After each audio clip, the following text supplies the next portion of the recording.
دا جوار به هغه چا غوښتي چې قوم به نه درلودي، ضعیف او بې کسبه وو، نو به د یو قوي نفر څخه جوار غوښتي او بیا به د هغه په ساتنه کې ژوند کاوه. کدا جوار نه وای قانون به زنګلو، هر زورور به کمزوري خوري.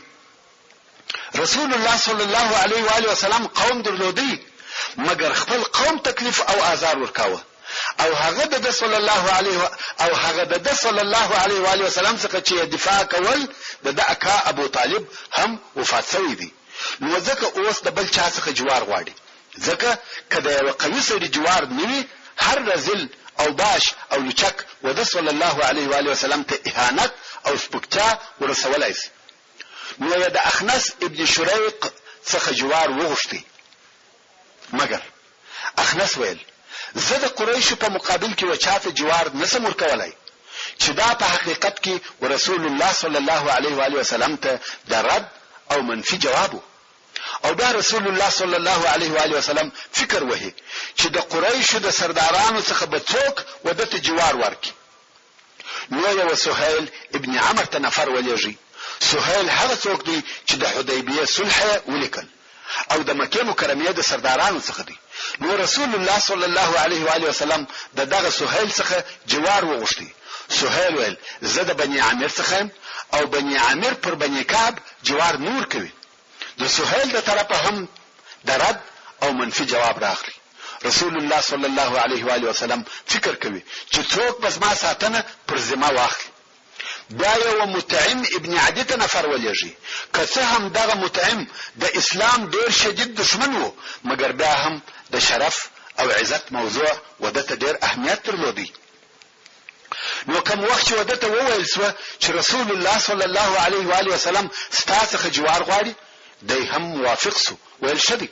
ورسول الله صلی الله علیه و آله وسلم ته حال ولېږي چې هو ته زما په جوار کې یې ساتم دي. نو خپل قوم او زامن راوغشته ویل اسلحه مو درواخلی او د کعبه شریفه پر کنجانو ودرېږي. ما و محمد صلی الله علیه و آله وسلم ته جوار ورکړی دي. او بیا رسول الله صلی الله علیه و آله وسلم ته نفر ولېږي چې مکه مکرمه ته داخل شي. نو رسول الله صلی الله علیه و آله وسلم د زید ابن حارثه رضی الله تعالی عنه سره و مکه مکرمه ته داخل شو ترڅو چې و مسجد الحرام ته ورسېدی. مطعم ابن عدی پر خپل بوده سپور او په لوړ आवाज یې غږ کړ: یا معشر قریش، ما و محمد ته جوار ورکړی دی چې ستاسو څخه هیڅوک تیری او تجاوز پر ونه کړي. رسول الله صلی الله علیه و آله وسلم حجر اسود ته ورغلی، هغه مسح کړي، طواف پر وکړي او 2 رکعات المنځ ادا کړي. بیا نو خپل کور ته رهیسو. مطعم ابن عدی او د زامن په اسلحه بار په پسیدي ترڅو چې رسول الله صلی الله علیه و آله وسلم کور ته ننوتی. ابو جهل په دغه وخت کې د مطعم ابن عدی څخه پوښتنه وکړه، ویل ته د محمد تابع کمجیر غواړي چې ځان ته معلومات وکړي چې تابع یې یعنی مسلمان سوی او که جوار ورکړی دی. مطعم ابن عدی ویل جوار مې ورکړی دی. ابو جهل ویل کدی ویلی وای چې تابع یم په والله دغه اوس په جنگ در سره درېدلو، مګر دا چې تا جوار ورکړی دی دا ستا کار دی. دا نو رسول الله صلی الله علیه و آله وسلم په مکه مکرمه کې د مطعم ابن عدی په جوار کې ژوند کاوه او د رسول الله صلی الله علیه و آله وسلم د مطعم دغه نیکی همیشه په یاد و. د بدر په بندیانو کې رسول الله صلی الله علیه و آله وسلم و فرمایل که مطعم ابن عدی ژوندی وای او دغه بندیانو د الکیدو غوښتنه کړې وای، ما به ودته ورپرې ایښی وای. مګر د اسلام او دعوت کار ډیر ضعیف دی. په مکه مکرمه کې هیڅوک دعوت نه قبلوي. رسول الله صلی الله علیه و آله وسلم فکر کوي چې تر مکه مکرمه د باندې یو څوک پیدا شي چې د اسلام د قوت لپاره د کومک او ملګرتیا وکړي. او دغه کومک کوونکی که هر قوم، هر قبیله او هر چیرې مهمه نه ده. رسول الله صلی الله علیه و آله وسلم حاضر دی چې مکه مکرمه پریږدي او هغه ته ورسي. د هجرت د 10 کال د ذوالقعده په میاشت کې چې د 619 میلادي کال د جون اخري او د جولای اولی ورځې رسول الله صلی الله علیه و آله وسلم د طائف څخه مکه مکرمه ته راغلی چې برته د اسلام دعوت پر قبایل او افراد عرض کی. په دغه وخت کې د حج موسم هم ډېر نږدې و چې خلک و مکې مکرمې ته د حج د ادا کولو لپاره د هر ځای څخه په ډلو ډلو راتله.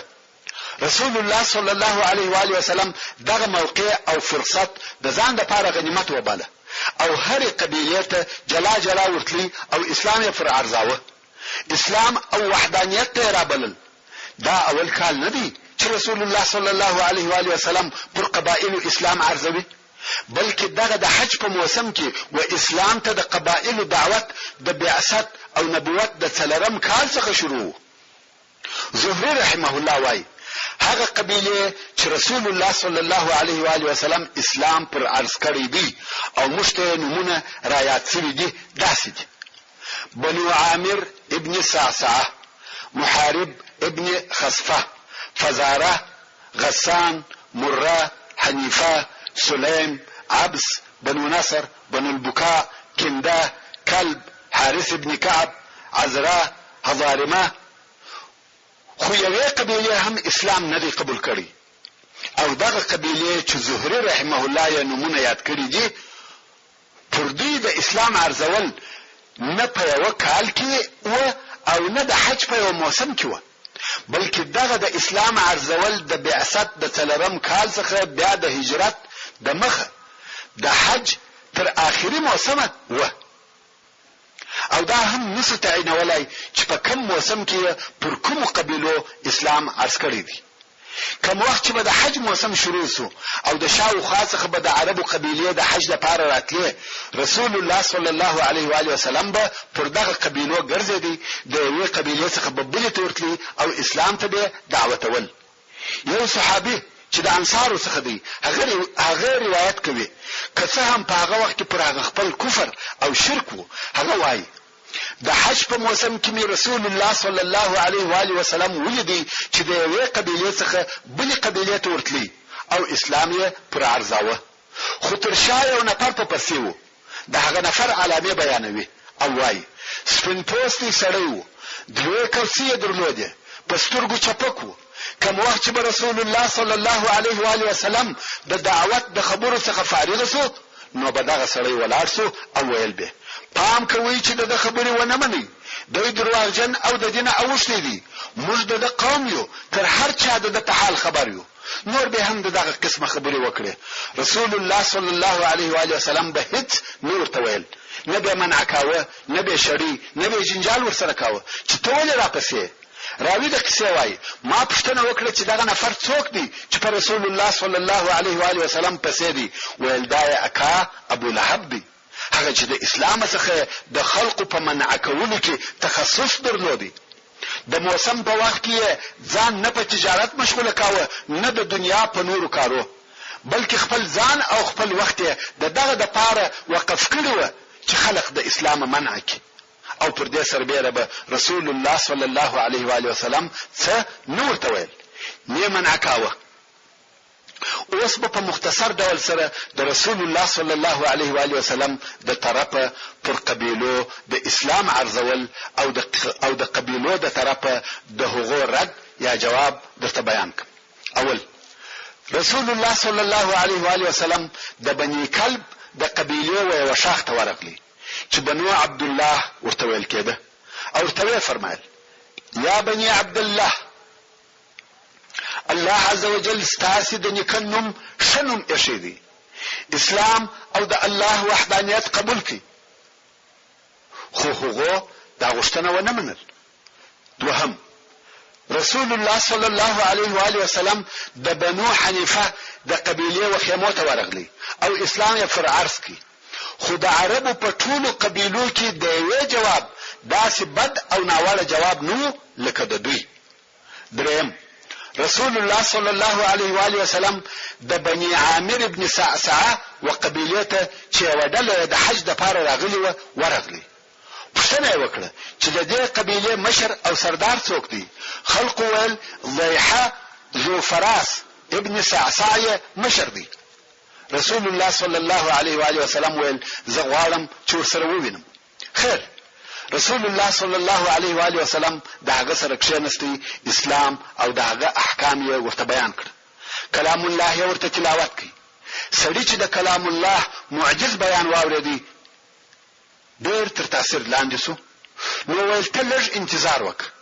ضیحه ولاړ سو، خپل قوم یې سره راټول کړي او ویل یا قوم ما ته یو سړی راغلی، داسې کلام یې راته ووایه چې ما په ټول عمر نه دی اورېدلی. ورونو دا د کلام الله اعجاز دی، معجز او بے مثله دی. ضیحه ویل قسم په الله دغه سړی به دغه کلام په واسطه پر ټولو عربو غالب او حاکم سي. قوم ویل نو څه اراده لري؟ ضیحه ویل زما په فکر باید متابعت وکړو. قوم ویل ته زموږ مشر او سردار یې، څنګه چې ستا خوښه وي هغسې وکړه. نو ده ورسول الله صلی الله علیه و آله وسلم ته وویل ایمان در باندې راوړو، عزت دې کوو، زموږ تورې ستا تر امر لاندې دي، خو په یوه شرط. رسول الله صلی الله علیه و آله وسلم ویل شرط دې څه دی؟ ضیحه ویل شرط دا دی چې تر تا وروسته به امر زما وي، یعنی تر تا وروسته به زه خلیفه یم. رسول الله صلی الله علیه و آله وسلم وفرمایل امر د الله دی، هر چاته چې د الله خوښه وي و هغو بندگانو ته ورکوي، او عافیت او عاقبت د پرهیزګارانو دی. ضیحه ویل یا محمد صلی الله علیه و آله وسلم موږ د عربو وترو ته غاړې ایږدو، جنگ یې قبلوو او بیا به امریت د بل چا وي، خلافت زما که، متابعت او دفاع دې کوو. بیا هم رسول الله صلی الله علیه و آله وسلم وفرمایل ان الامر لله يضعه حيث يشاء من عباده والعاقبه للمتقين. امر د الله جل جلاله دی، هر چاته چې د خوښه وي هغه ته یې ورکوي، او آخرت هم د متقانو دی.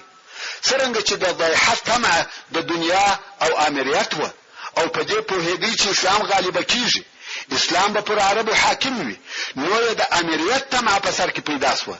ځکه رسول الله صلی الله علیه و آله وسلم ته وویل اسلام قبلوم په دې شرط چې تر تا وروسته به زه خلیفه یم.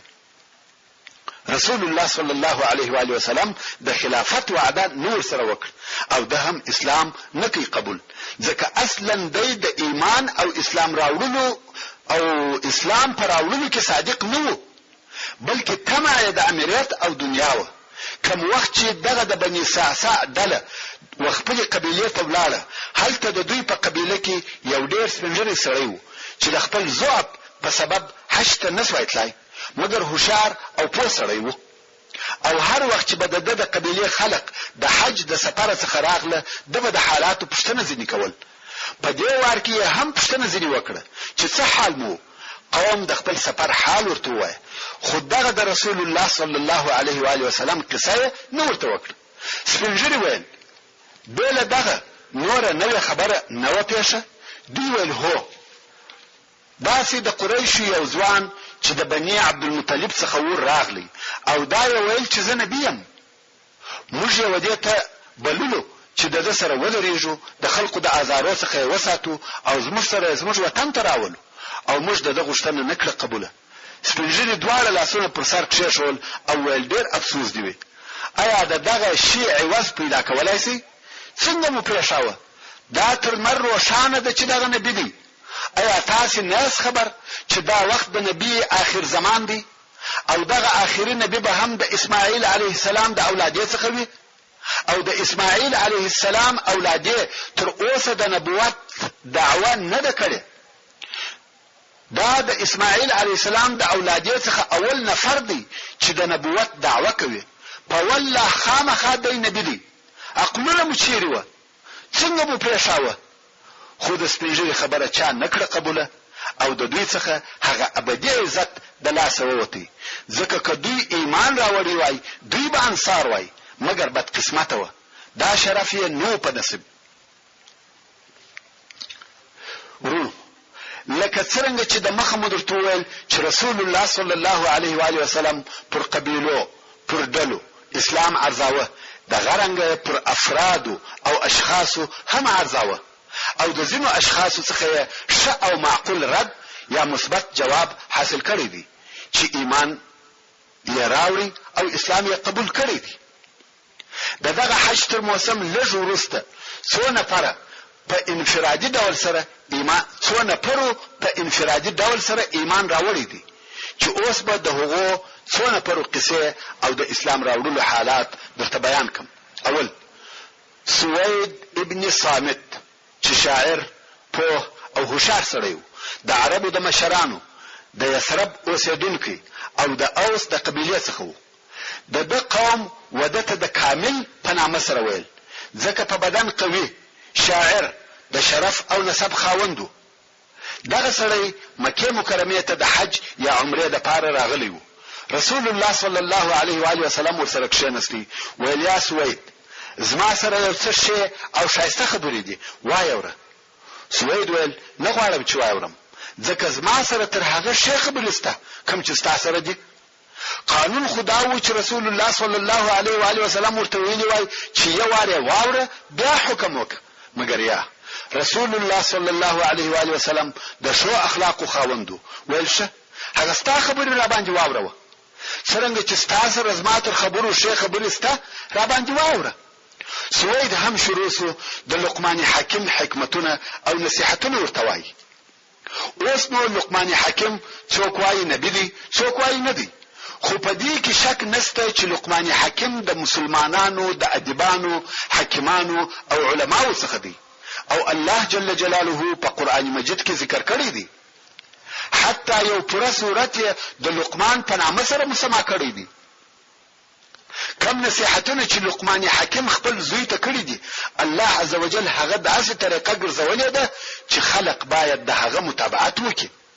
دغه سوید ابن صامت د لقمان یو کتاب پیدا کړی چې په هغه کې د لقمان د طرفه خپل زوی ته نصيحتونه و او هغه په یاد کړی و. د لقمان نصيحتونه خپل زوی ته پر دوه قسمه دي. یو قسم یې یوازې په توحید او د الله جل جلاله په وحدانیت کې دي چې مثال یې دغه آیات شریف دي کوم چې الله عزوجل د سوره لقمان په 13 نمبر آیات کې فرمایي وَإِذْ قَالَ لُقْمَانُ لِابْنِهِ وهو يعظه يا بني لا تشرك بالله إن الشرك لظلم عظيم.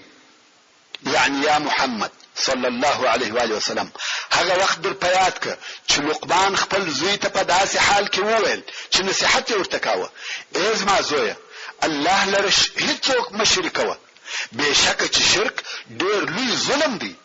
او داسې نور هم ډېر نصيحتونه سته چې موږ دغه یو د مثال پر قسم ذکر کړي او بل قسم نصيحتونه یې په ادب او اخلاق کې دي چې مثال یې دغه آیات شریف دي کوم چې الله جل جلاله د سوره لقمان په 13 نمبر آیات کې فرمایي ولا تصعر خدك للناس ولا تمشي في الارض مرحا ان الله لا يحب كل مختال فخور.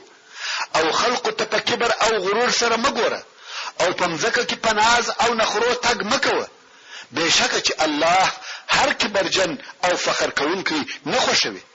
داسې نور هم ډېر مثالونه سته. مقصد دا چې د لقمان نصيحتونه هم په توحید کې او هم په اخلاقو کې، مګر خلقو هغه نصيحتونه په یادول او استعمالول کوم چې په ادب او اخلاقو کې و.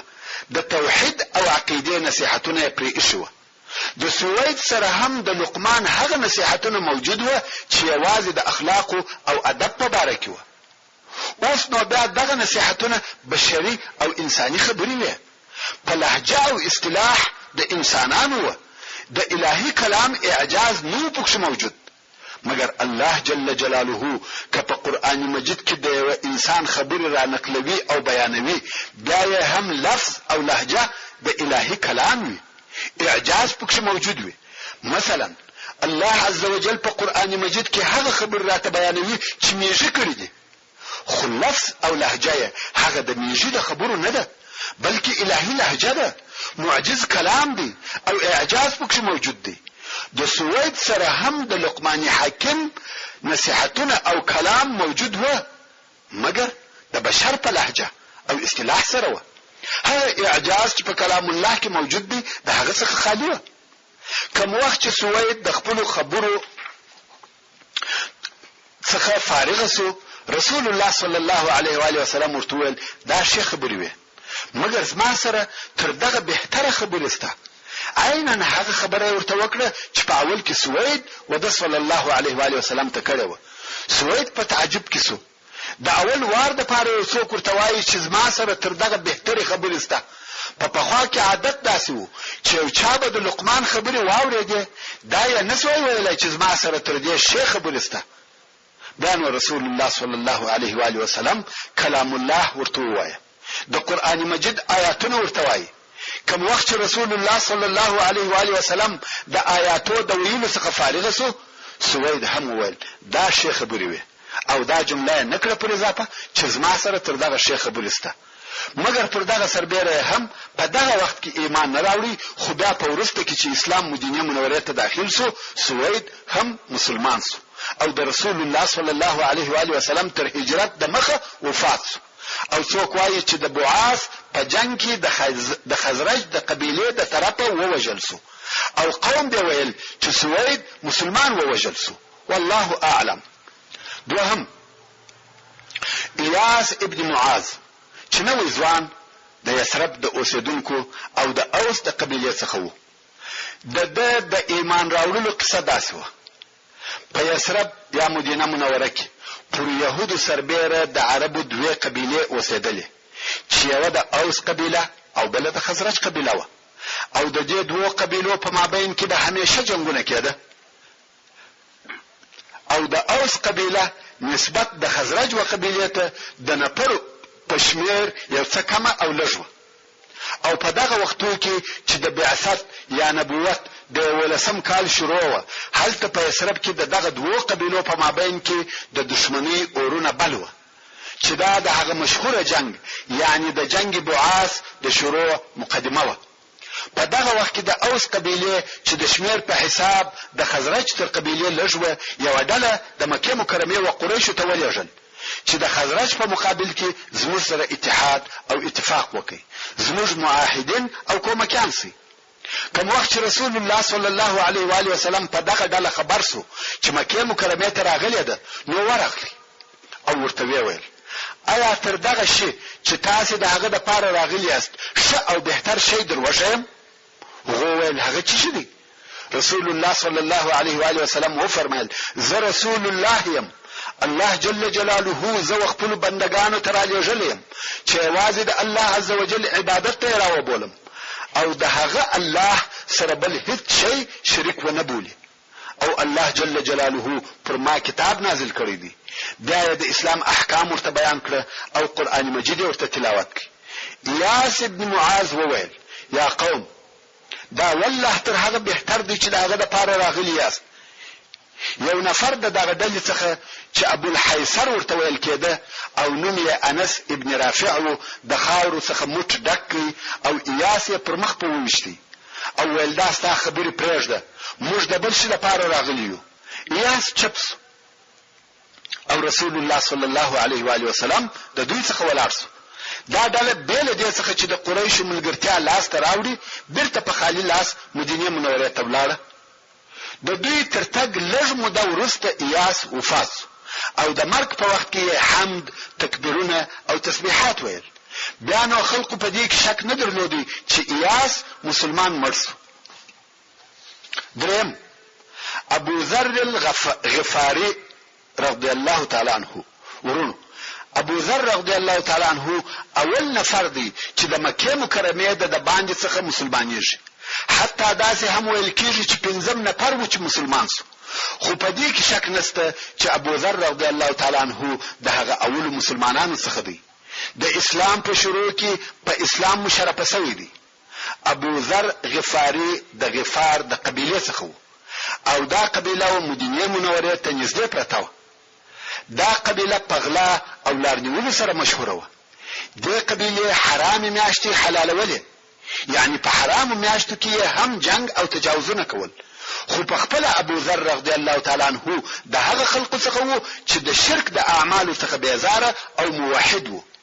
پر دې سربیره په حق دین پسې ګرځېدی. د مخه تر اسلام راوړلو یې الله جل جلاله ته لمونځ کاوه. خو د ابو ذر رضی الله تعالی عنه د اسلام راوړلو د قصې روایتونه یو د بل سره لږ څه فرق لري. او زه دلته هغه روایت را نقلوم چې امام احمد رحمه الله په خپل مسند کې د ابو ذر رضی الله تعالی عنہ څخه په سند سره را نقلوي.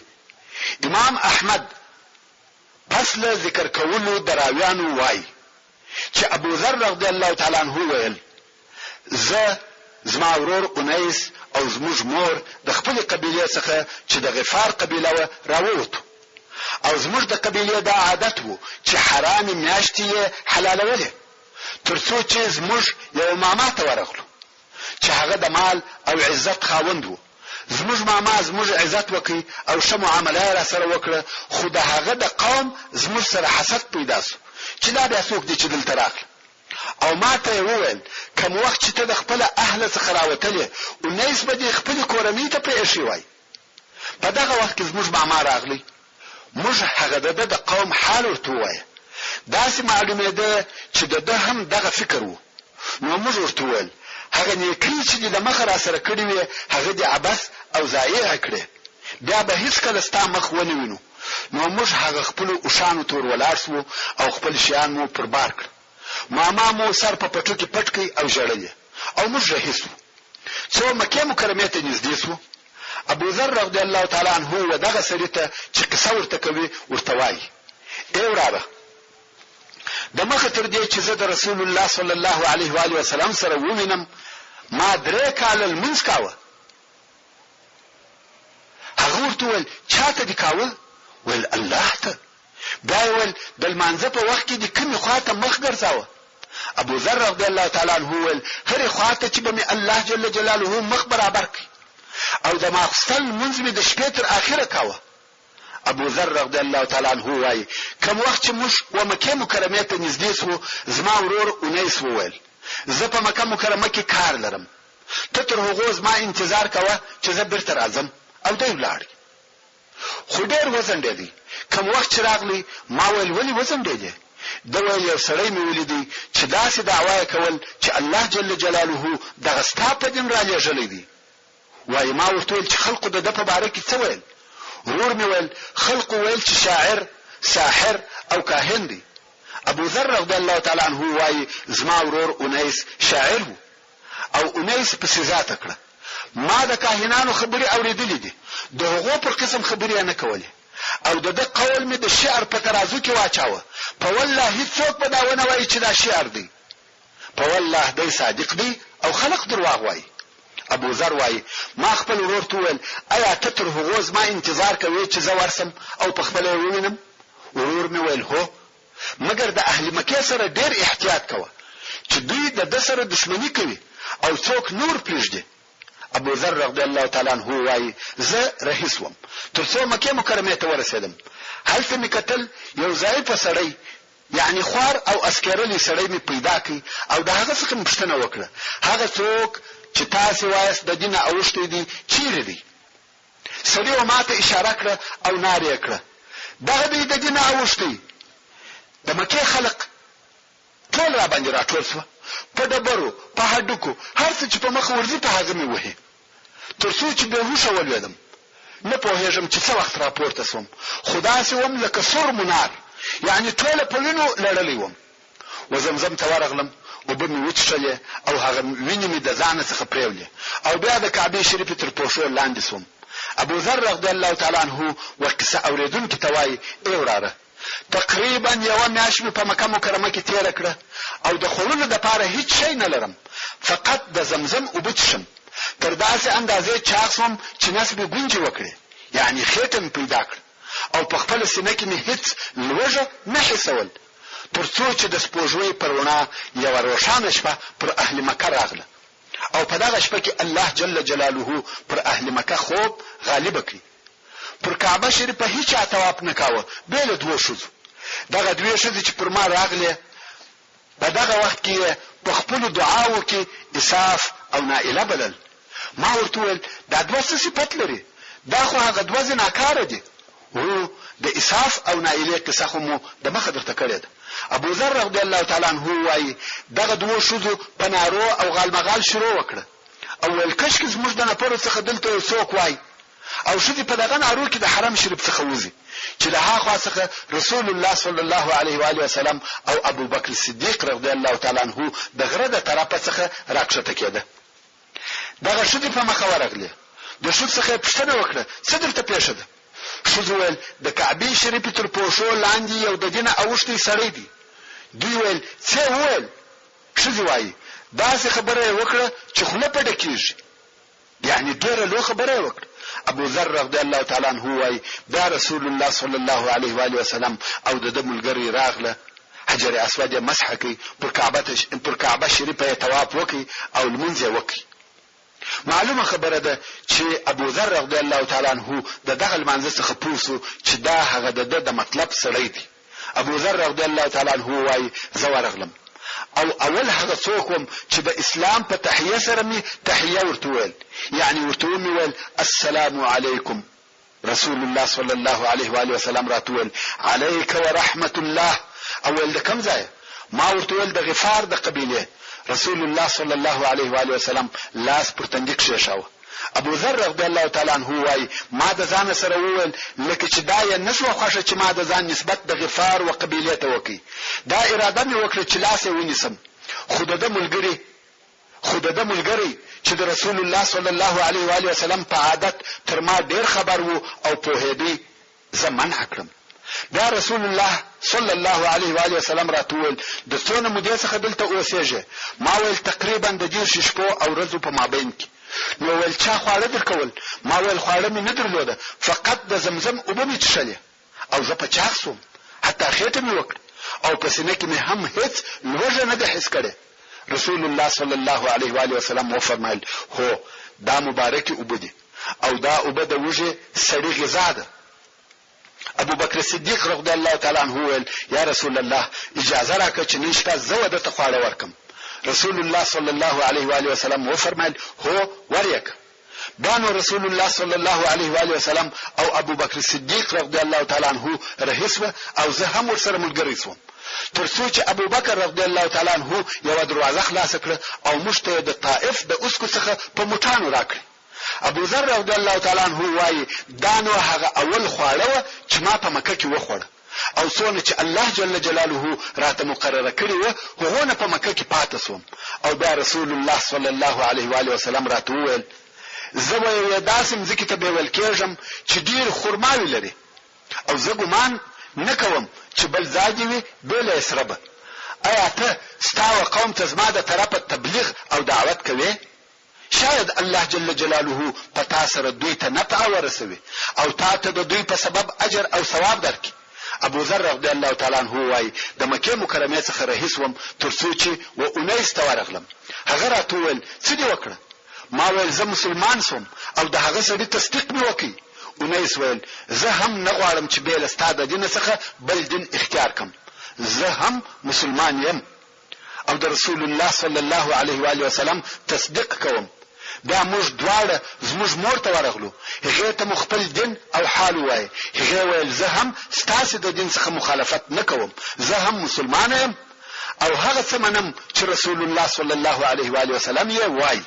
نو موږ دغه ځای څخه رهیسو چې خپل قوم او د غفار قبیله ته ورسېدو او هلته مو په دعوت شروع وکړه. د مخه تر دې چې رسول الله صلی الله علیه و آله وسلم مدینه منوره ته راسي زموږ د قوم ځینې خلق مسلمانان سو او ځینې ویل کوم وخت چې رسول الله صلی الله علیه و آله وسلم مدینه منوره ته راسي موږ مسلمانان کیږو. کوم وخت چې بیا رسول الله صلی الله علیه و آله وسلم مدینه منوره ته راغلی هغه نور پاتو خلق هم ایمان راوړي او بیا د اسلام قبیله چې غفار ته نږدې و راغله. ویل یا رسول الله موږ هم پر هغه شی ایمان راوړی دي کوم چې موږ ورونو پر راوړی دي. د اسلام قبیله هم مسلمانان سو او رسول الله صلی الله علیه و آله وسلم وفرمایل غفار غفر الله لها واسلم سالمها الله. ورونو اوس به تاسو په دغه قصه او هغه قصه کې چې ما په هغه اول نشر شوی سیرت کې بیان کړی ده یو څه فرق ووینئ. خو په حقیقت کې دا فرق نه دی، ځکه د هغې قصې جزئیات ټوله په دغه قصه کې راتلای سي چې ابوذر رضی الله تعالی عنه څنګه د ابن الارقم وکور ته ورغلی او څنګه اسلامي تعلیم حاصل کړي. خو د دې وار په قصه کې چې ما هغه تفصیل او جزئیات پرېښول، هغه په دې سبب چې دا وار مې فقط د حدیث شریف لفظ را نقل کړي، خو قصه ان شاء الله هغه قصه ده. والله اعلم. څلورم، طفیل ابن عمرو الدوسي چې په هوښیار، شریف، شاعر او معتبره سړی و. د دوس د قبیلې رئیس او مشر و. د دې قبیله ډیره لو او د یمن پر ځینو منطقو امیره وه. دغه طفیل ابن عمرو د بعثت په 11 کال کې د حج یا عمرې دپاره مکې مکرمې ته راغلی. د مکې مکرمې قریش د ده تر رارسېدلو د مخه د ده استقبال او ښه راغلیتو ور ووته. د ده ډېر احترام او اکرام وکړي، ځکه د لوی قبیلې مشر او سردار دی.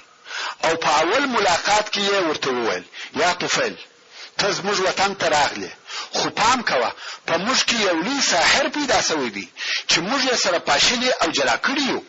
د ده په خبرو کې سحر پروت دی. زوی او پلار سره جلا کوي، ورور او ورور سره جلا کوي، ښځه او خاوند سره جلا کوي.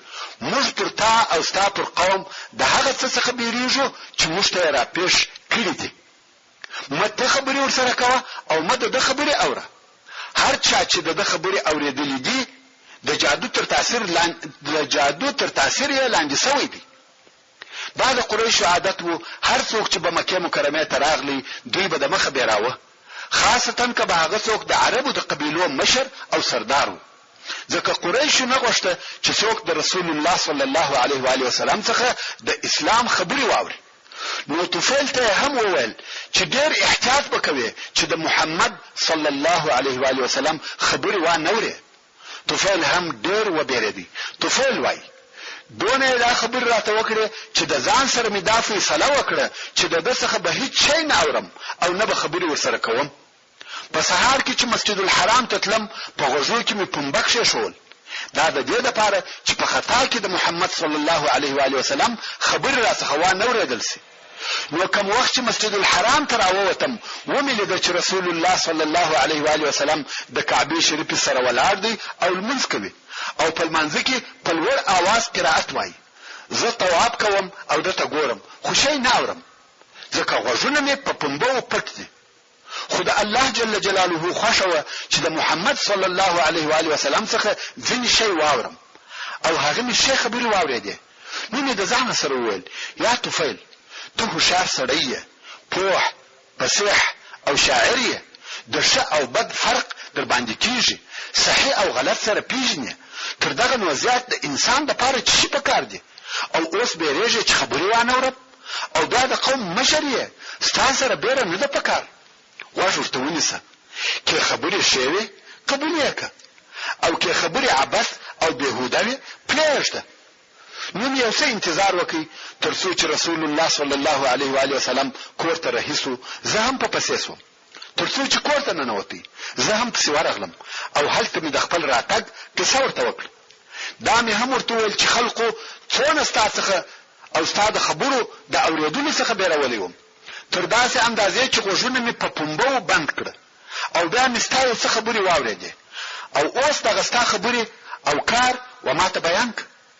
دغه ستا د دین خبرې راته وکړه، قرآن راته ووایه. طفیل وایي: په والله هیڅکله مې تر دغه شی خبرې نه وې اورېدلې، او نه مې تر دغه د عدل کار لیدلی و. اسلام مې په زړه کې ځای ونیوی او زه مسلمان سوم. د شهادت کلمې مې وویلې. سبحان الله. د دوس د قبیلې رئیس ایمان راوړي، دا څونه لو کامیابي ده. رسول الله صلی الله علیه و آله وسلم هم ډېر په خوشاله سو. دا خبر په مکه مکرمه کې نشر سو چې طفیل مسلمان سو. قریش وارخطا سوه چې د دوس د قبیلې رئیس، هغه چې په عربو کې ډېره لو قبیله ده، ایمان راوړي. او ژر و طفیل ته راغله، ویل: یا طفیل، اصبعت، یعنې د دینه واوښتې؟ طفیل ویل: یا، بلکې مسلمان سوم. او ویل: اشهد ان لا اله الا الله واشهد ان محمدا رسول الله. قریشو غوښته چې وبېروي، ویل: موږ دې وژنو. طفیل ویل: والله که تاسې ماته آزار راکړي د دوس قبیله به تاسې پرې نږدې څوک ما وهلی یا وژلی سي د دوس ټوله قبیله پر ما ولاړه ده. بیا نو طفیل ورسول الله صلی الله علیه و آله وسلم ته ورغلی ویل یا رسول الله هر قسم چې ستا خوښه وي امر مې که غواړې چې ستا سره پاته سم حاضر یم که غواړې چې خپل قوم ته ولاړ سم هم ستا خوښه ده. سبحان الله. د اولې لحظې څخه چې ایمان زړه ته ننوتی مطلق اطاعت یې قبول کړي تر هر څه تیر دی. رسول الله صلی الله علیه و آله وسلم وفرمایل یا خپل قوم ته ولاړ سه او قوم دې اسلام ته دعوت کړه. طفیل ویل هو زما قوم زما اطاعت کوي زه به ولاړ سم او هغه به اسلام ته دعوت کړم خو ته الله عز وجل ته دعا وکړه چې ماته یوه علامه راکړي چې قوم مې تصدیق وکړي. رسول الله صلی الله علیه و آله وسلم دعا ورته وکړه او دوی رهي سو. د شپې پر لارې رهي دي چې یو نور او روښنایي د دوو سترګو د مابین څخه راوځي او لار ورته روښانه کوي. دا هغه علامه وه چې د رسول الله صلی الله علیه و آله وسلم د دعا په سبب الله عز وجل ورکړه. ده ویل الهي نه غواړم چې په مخکې مې یو شی جوړ سي بیا به خلق وایي چې د بوتانو عبادت پرېښاوه هغو دغه په وکړه. ولې دا هم عجبه ده چې یو څوک رهي وي او د مخه څخه یې روښنایي راوځي. د خلقو د خبرو د پاره لار پیدا کیږي. د الله عز وجل په اراده دغه روښنایي د مخ څخه د دغه قمچینې یا چلاخې ته نقل سوه. هغه قمچینه چې د اوښ د تګ د پاره شورول د هغې څخه نور او روښنایي راوتل او د لار پلیده. کوم وخت چې طفیل و خپل قوم او قبیلې ته ورسېدی او خپل کور ته ننوتی هلته خپل اهل او کورنۍ پر راټول سوه. ښځه مور پلار خویندې او وروڼه ټول ورته راغله مګر طفیل ورته وویل زما مخ او زما خبرې پر تاسې حرام دي تر څو تاسې د محمد صلی الله علیه و آله وسلم و دین ته داخل نسئ. هغه ویل د محمد صلی الله علیه و آله وسلم دین څنګه او څه شي دی؟ طفیل اسلام او د هغه عقیده ورته بیان کړه او د طفیل هغه نږدې دوستان او اقربا ټول و اسلام ته داخل سوه مګر قوم یې په ایمان راوړلو کې ځنډ وکړي. خو طفیل په خپل قوم او قبیله کې خلق و اسلام ته دعوتوي او دې دعوت کلونه په بر کې ونیوه څو په آخر کې ټول قوم مسلمان سو او د رسول الله صلی الله علیه و آله وسلم تر هجرت وروسته ټول قوم د بیعت لپاره مدینه منورې ته راوستي. د طفیل د اسلام راوړلو په سبب د دوس ټوله قبیله مسلمانان سو. دا کار په اسلام کې لوړه درجه عالی مقام او ډیر ثوابونه لري چې د یو سړي د کوشش او دعوت په نتیجه کې پوره قبیله مسلمانېږي. مګر د دعوت پوره کامیابی د رسول الله صلی الله علیه و آله وسلم تر هجرت وروسته وه. د حدیبیې تر صلح وروسته یې په داسې حال کې مدینې منورې ته هجرت وکړي چې اویا یا اتیا کوره د قومه هم ورسره وه او په اسلام کې ډېر ښه امتحان ورکړي او د یمامې په ورځ شهید ووژل سو. انا لله و انا الیه راجعون. پنځم ضماد الازدی دی د یمن د از د قبیلې څخه وو او د پرځینو عصبي مریضانو او لیونیانو دم او چوکاوه. یو وخت مکې مکرمې ته د حج یا عمرې د پاره راغلی. هلته د مکې مکرمې د بېباکانو او ناپوهانو څخه واورېده چې محمد صلی الله علیه و آله وسلم لیونی دی. نو د ځان سره وویل که زه و دغه سړي ته ورسم او دم پر وکم شاید الله عز وجل یې زما د دم په واسطه جوړ کړي. نو ورسول الله صلی الله علیه و آله وسلم ته ورغلی ویل یا محمد صلی الله علیه و آله وسلم زه پر دغسې مرضو دم کوم ایا غواړې چې دم در باندې وکم؟ رسول الله صلی الله علیه و آله وسلم وفرمایل ان الحمد لله نحمده ونستعينه من يهده الله فلا مضل له ومن يضلله فلا هادي له واشهد ان لا اله الا الله وحده لا شريك له واشهد ان محمدا عبده ورسوله اما بعد.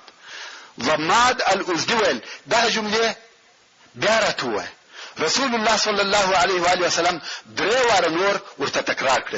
زماد ویل د کاهنانو خبرې مې اورېدلې دي د ساحرانو خبرې مې اورېدلې دي د شاعرانو شعر مې اورېدلې دي خو دا ستا پر قسم خبرې مې نه دي اورېدلې. د بحر تر قاموس لوړې دي.